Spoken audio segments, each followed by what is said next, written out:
La fin du mal-être. Nous quittons ici l'anamnèse proprement dite pour démarrer la phase de transformation. Le but de cette phase est de commencer à imaginer la fin du mal-être.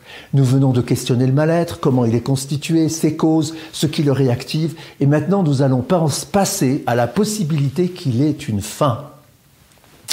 Mais nous allons nous rendre compte très vite que la fin du mal-être ne suffit pas.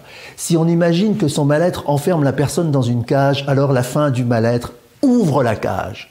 Or, si nous ouvrons la porte de la cage et que la personne sort de sa cage, si elle ne sait pas où elle se trouve, ni dans quelle direction aller, alors elle court le risque non négligeable de retourner dans la cage, même si la porte reste ouverte. C'est un comportement animal très fréquent. N'oublions pas que nous sommes aussi des animaux. Qu'est-ce que la fin du mal-être va permettre de réaliser ? Voilà peut-être la question la plus importante de toute cette série. En effet, cette question suppose que le mal-être empêche de réaliser quelque chose, ou du moins qu'il induit une frustration. Et c'est la question la plus importante parce que c'est celle-là qui va permettre de créer les conditions pour résoudre le problème qui a amené cette personne en consultation. Comme nous l'avons vu précédemment, si l'on sort de la cage et qu'on ne sait pas où aller, on a de fortes chances de retourner dans la cage du mal-être.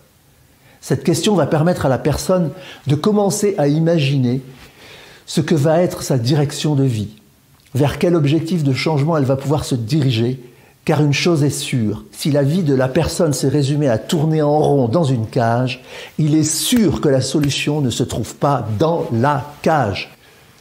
Si le mal-être disparaît, quelles seront les conséquences ? Il s'agit ici d'accompagner la personne dans un travail d'anticipation et d'imagination. Que se passera-t-il de différent dans votre vie si ce mal-être a disparu ? Que feriez-vous que vous n'avez pas fait jusqu'ici ? Ou bien, que cesserez-vous de faire que vous avez continué à faire jusqu'ici à cause du mal-être ? Cette question va demander un peu de travail, surtout si la personne a tellement l'habitude de son mal-être, qu'elle est tellement identifiée à son mal-être, qu'elle ne peut pas imaginer la vie sans lui.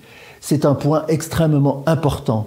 Car beaucoup de gens qui viennent consulter se rendent alors compte qu'ils souffrent de leur mal-être et qu'ils n'ont jamais imaginé pouvoir s'en séparer.